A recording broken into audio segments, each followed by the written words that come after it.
Hello friends, welcome to maths movie.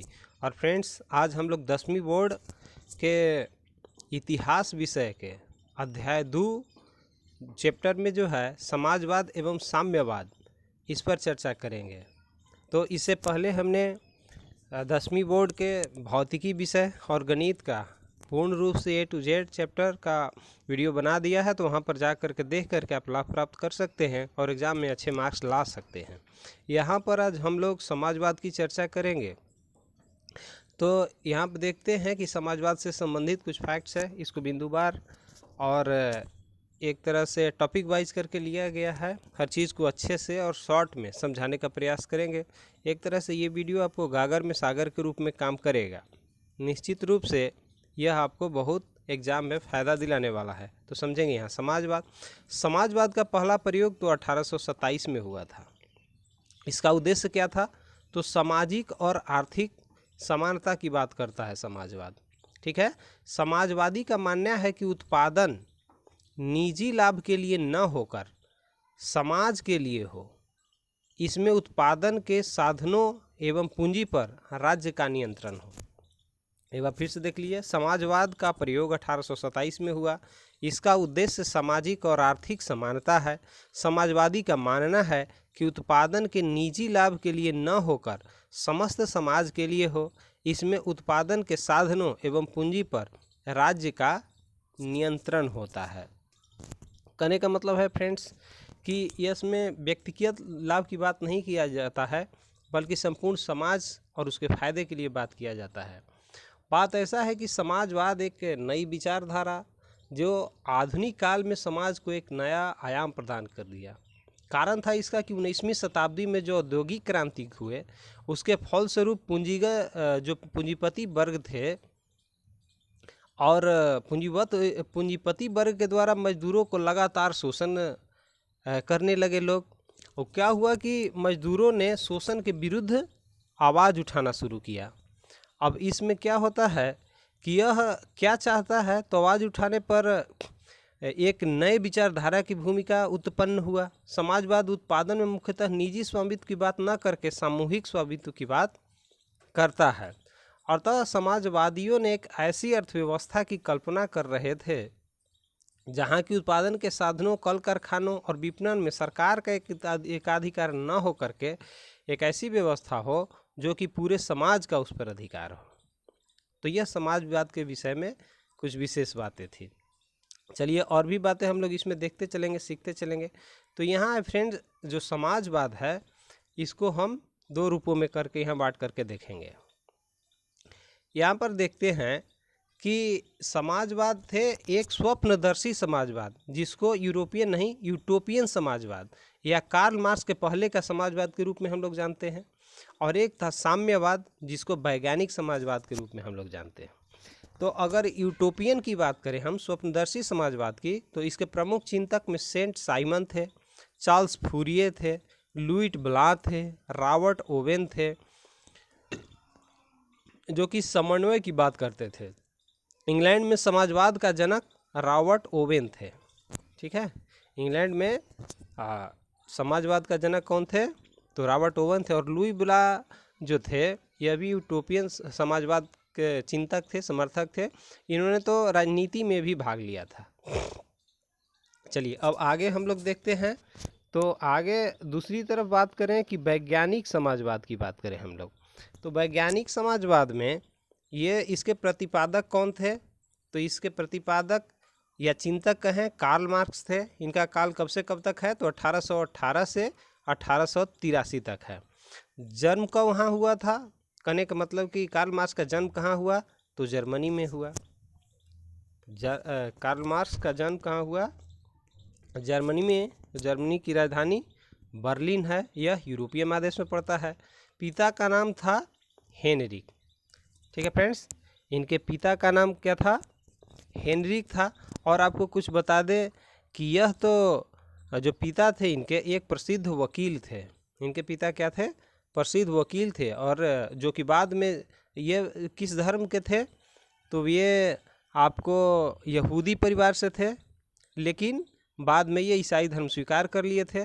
और जो Karl Marx हैं पहले तो बोन विश्वविद्यालय में विधि की शिक्षा ली और फिर 1836 में बर्लिन चले गए, वहाँ विश्वविद्यालय में शिक्षा प्राप्त किए। और फिर क्या हुआ कि उनके जीवन बहुत बड़ा प्रभावित हुआ, मार्क्स हीगल के विचार से वे बहुत प्रभावित थे।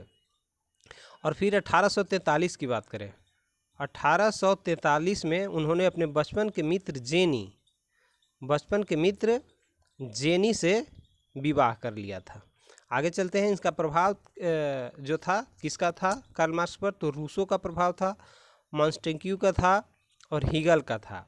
ये सारे विचारक बहुत बड़े विचारक हुआ करते थे, तो इनका प्रभाव जो कार्ल मार्क्स के जीवन पर था। यहाँ देखते हैं, कार्ल मार्क्स और एंगल्स ने मिलकर 1848 में कम्युनिस्ट मैनिफेस्टो प्रकाशित किया। कहाँ में किया था, तो ये फ्रांस में प्रकाशित किए थे। ठीक है, और आगे हम लोग चलते हैं, देखते हैं इसमें और आगे की हम बात करें तो पुस्तक था दास कैपिटल। ये बहुत इंपॉर्टेंट क्वेश्चन है, हर बार एग्जाम में पूछा जाता है कि दास कैपिटल पुस्तक के लेखक कौन थे।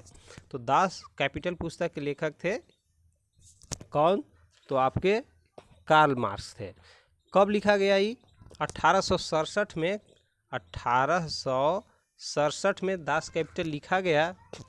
और यह जो पता है फ्रेंड्स, दास कैपिटल जो बुक है, यह समाजवादियों को बाइबिल के नाम से जाना जाता है, समाजवादियों का बाइबिल के नाम से जाना जाता है, तो ये याद रखेंगे, बहुत ज़रूरी है।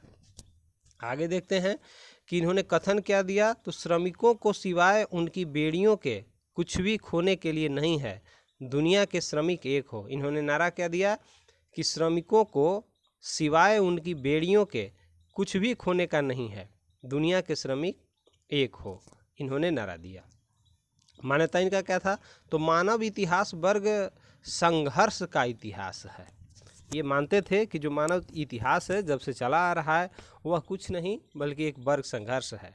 इतिहास की इन्होंने आर्थिक व्याख्या किया और ऐतिहासिक प्रक्रिया के अंत में वर्ग विहीन समाज की स्थापना होगी और राज विलुप्त हो जाएगा, ऐसा कहना था कार्ल मार्क्स का।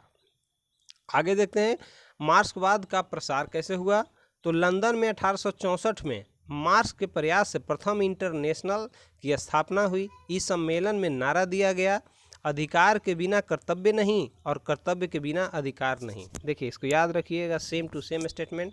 क्या नारा दिया गया 1864 में, तो अधिकार के बिना कर्तव्य नहीं और कर्तव्य के बिना अधिकार नहीं। एक बात और समझिए आप, द्वितीय अंतर्राष्ट्रीय संघ, ठीक है फ्रेंड्स, द्वितीय अंतर्राष्ट्रीय संघ 1889 पेरिस में हुआ। ठीक है, इसमें क्या हुआ था कि 14 जुलाई 1889 को पेरिस में एक सम्मेलन हुआ जिसमें 20 देशों के 400 प्रतिनिधियों ने भाग लिया था। इस द्वितीय अंतर्राष्ट्रीय संघ के नाम से जाना जाता है। इस संघ की स्थापना मार्क्सवादी समाजवाद को तेजी से फैलाने के लिए जाना जाता है। और फ्रेंड्स आपको मालूम होना चाहिए कि इसी में यह जो सम्मेलन था, इसी में प्रत्येक वर्ष 1 मई को मजदूर वर्ग की एकता दिवस के रूप में मनाने का निर्णय लिया गया और मजदूरों के लिए 8 घंटे का कार्य दिवस की मांग की गई। यह दोनों बातें इसमें जो प्रमुख था लिया गया। इसका अंतर्राष्ट्रीय सचिवालय कहाँ था, तो ब्रुसेल्स में स्थापित किया गया। और 1 मई 1890 को सारे यूरोप में और अमेरिका में भी लाखों मजदूरों ने हड़ताल प्रदर्शन किया। तब से 1 मई 1890 से ही अंतर्राष्ट्रीय मजदूर दिवस मनाया जाने लगा। तो ये सारी बातें आपको ध्यान में रखना है। इसी सम्मेलन से 1 मई को मजदूर दिवस घोषित कर दिया गया। इससे जुड़ी हुई सारे बात हैं, इसको अच्छे से बताया जाएगा, ध्यानपूर्वक सुनिएगा, एग्जाम में आपको किसी प्रकार की परेशानी नहीं होगी। अब रूस की क्रांति को समझते हैं। रूस की क्रांति 2 क्रांति हुई। पहला 1905 में जार-शाही का अंत हुआ। जार क्या था, तो रूस में जो शासक होते थे, सम्राट होते थे, उनको फ्रेंड्स जार कहा जाता था। ठीक है, उनको क्या कहा जाता था, जार कहा जाता था। तो 1905 की क्रांति के बाद जार-शाही का अंत हो गया, मतलब राजा का शासन समाप्त हो गया। अब इसमें फिर चलते हैं हम लोग कहाँ पर, तो 1917 की क्रांति में क्या होता है। अच्छा, इसमें थोड़ा सा और जान लीजिए कि 1905 की क्रांति में हुआ क्या था। तो वहाँ पर एक बहुत ज़बरदस्त घटना घटा था कि जो रूस जापान के युद्ध हुआ था उसमें रूस जो था बुरी तरह पराजित हो गया था, तो अपनी विफलताओं को छुपा रहा था। लेकिन यह सारी बातें अब जो था रूस की जनता को मालूम हो गया था, ठीक है। और वस्तुतः वो जो पराजय हुआ 1905 में, तो फिर 9 जनवरी 1905 को आप याद रखेंगे, 9 जनवरी 1905 को लोगों ने एक पूरे भीड़ ने क्या किया, तो रोटी दो के नारे के साथ सड़क पर प्रदर्शन करते हुए सेंट पीटर्सबर्ग स्थित महल की ओर जा रहे थे जहां राजा रहता था। परंतु जार की सेना ने क्या किया, तो निहत्थे लोगों पर लगातार गोली बरसाने का आदेश दे दिया, जिसमें हजारों व्यक्ति मारे गए। यह जो घटना फ्रेंड्स था 12 जनवरी का था, लेकिन पुराने कैलेंडर के अनुसार 9 जनवरी 1905 को था। इसे खूनी रविवार भी कहा जाता है, याद रखिएगा, इसे खूनी रविवार कहा जाता है क्योंकि रविवार के दिन ही ये खूनी नरसंहार हुआ था, घटना हुआ था, ठीक है। तो ये सब और इस सब के फिर परिणाम क्या हुआ, तो जारशाही का अंत हो गया फ्रांस में, सॉरी ये रूस में। आगे चलते 1917 की क्रांति। तो फरवरी की क्रांति जो था मेसवी क्रांति का परिणाम क्या हुआ, तो जारशाही का अंत हुआ। और अक्टूबर की क्रांति बोल्शेविक क्रांति का परिणाम स्वरूप सत्ता बोल्शेविकों के हाथों में आ गई। मेसवी का जो क्रांति था वो मध्यम वर्ग के थे, लेकिन जो बोल्शेविक जो थे ये सर्वसाधारण वर्ग, गरीब वर्ग के थे, और आम जनता का था, मजदूर वर्ग का प्रतिनिधित्व करता था, ठीक है फ्रेंड्स। आगे और हम लोग देखते हैं 1917 के बोल्शेविक क्रांति का राजनीतिक कारण क्या था। तो राजनीतिक कारण था कि निरंकुश और अत्याचारी शासन था। हम लोग जानते ही हैं कि जो जार का जो शासन था उसके बाद से जो चला आ रहा था और भी सरकारें सशक्त नहीं थी, तो इस कारण से यह क्रांति हुई। रूसीकरण की नीति के कारण भी हुई। राजनीतिक दलों का इस समय उदय होने लगा। अब नागरिक एवं राजनीतिक स्वतंत्रता का भी अभाव था, क्योंकि ज़बरदस्ती शासन किया जाता था। आम लोगों के लिए बोलने का अधिकार नहीं था, लोकतंत्र मांगने का अधिकार नहीं था, रोटी नहीं मिल रही थी, भूखमरी था। 1905 की क्रांति का प्रभाव 9 जनवरी, देखिए यहाँ पर आ गया, खूनी रविवार, दिन होने के कारण इसको खूनी रविवार कहा गया। प्रथम विश्व युद्ध में रूस की पराजय हो गई। जार निकोलस द्वितीय जो था और उसकी पत्नी जरीना की भूमिका, और क्रांति के समय जार निकोलस द्वितीय जो था वह उस समय वहाँ का नेता था, वहाँ का मतलब सम्राट कहिए। जरीना एक बदनाम पादरी रास्पुतिन के प्रभाव में था। कहने का मतलब उस समय जो क्या था कि जो युद्ध चल रहा था, तो ये क्या हुआ कि अपनी तरफ से यह युद्ध में खुद भूमिका मुख्य रूप से भाग लिया और नेतृत्व करने लगा जार निकोलस द्वितीय। लेकिन उनकी पत्नी जो थी, कौन थी, जरीना, तो जरीना का ये रास्पुतिन से मिल करके, रास्पुतिन क्या था, एक भ्रष्ट पादरी था, तो ये दोनों को मिलकर षड्यंत्र करने का मौका मिल गया। तो यह भी एक बड़ा कारण रहा 1917 के बोल्शेविक क्रांति का। आगे हम लोग चलते हैं, सामाजिक कारण इसका क्या था। तो किसानों मजदूरों की स्थिति एवं उनका विद्रोह। कहने का मतलब उस समय के किसान और मजदूर की स्थिति काफ़ी दयनीय थी। न तन पर कपड़े थे, न खाने के लिए अन्न था, भूखमरी का आलम था, बेकारी था, बेरोजगारी था। और सुधार आंदोलन भी उस समय के जो विचारक थे अपने विचार दे रहे थे जिससे समाज में सुधार हो। धार्मिक कारण क्या था, तो धार्मिक स्वतंत्रता की कमी थी, क्योंकि उस समय के जो पोप लोग थे वह चाहते थे कि हमारे अनुसार चले, तो ये उसके प्रभाव में धार्मिक स्वतंत्रता की भी कमी थी। एक बंधन जैसा लगता था हम लोगों को। आर्थिक कारण क्या था, तो दुर्बल आर्थिक नीति था, बहुत ही कमज़ोर हो चुकी थी उस समय रूस की सत्ता। औद्योगिकीकरण का समस्या था, क्योंकि वही पुराने कल कारखाने थे, कुछ नए कल कारखाने लगे नहीं थे, इसलिए उत्पादन नहीं हो पा रहा था, और इस तरह से उसकी आर्थिक जो प्रगति होनी चाहिए थी नहीं हो पा रहा था। बौद्धिक कारण क्या था, तो रूस में बौद्धिक जागरण होने लगा। वार एंड पीस पुस्तक किसने लिखा, टॉल्स्टॉय ने लिखा। फादर्स एंड सन्स पुस्तक तुर्गनेव ने लिखा।